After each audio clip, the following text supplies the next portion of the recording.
point, your spa water should be balanced and you've treated for any metals that may be present. If you have any questions about either of these steps, your hot spring dealer can help. Since you've just balanced your spa water, there's a good chance there's still a vanishing act at work in your hot tub, and that's fine. We can move on to the next step, which is to start up your ACE system.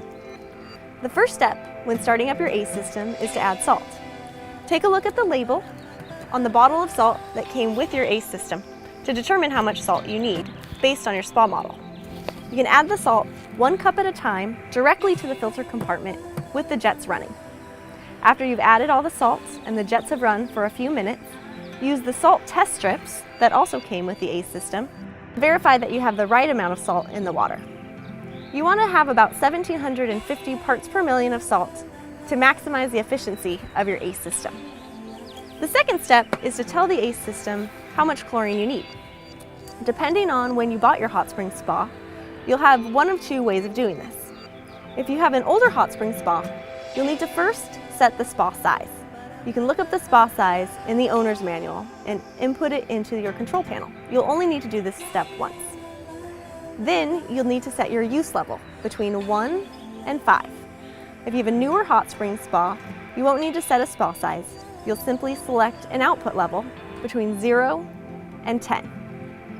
When your spa is set to 0, your ACE system will be off. The final step in the ACE startup process is to shock with granular Dicor. This is an important step because you need to clean the fill water that you've just added to the hot tub, and you will also want to address any contaminants that may have been in the plumbing. To shock with the Dicor, add granular sodium dichlor directly to the filter compartment following the instructions on the bottle.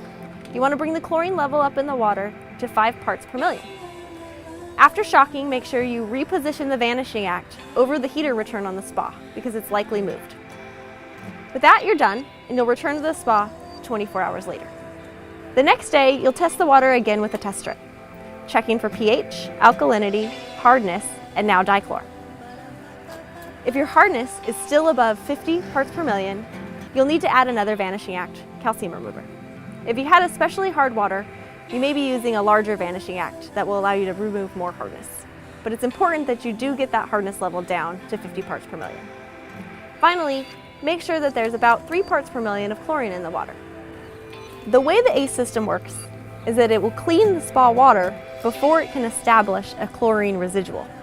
So if you dip a test strip and it doesn't look like there's chlorine in the water, that's because the ACE system is still working on cleaning your spa water.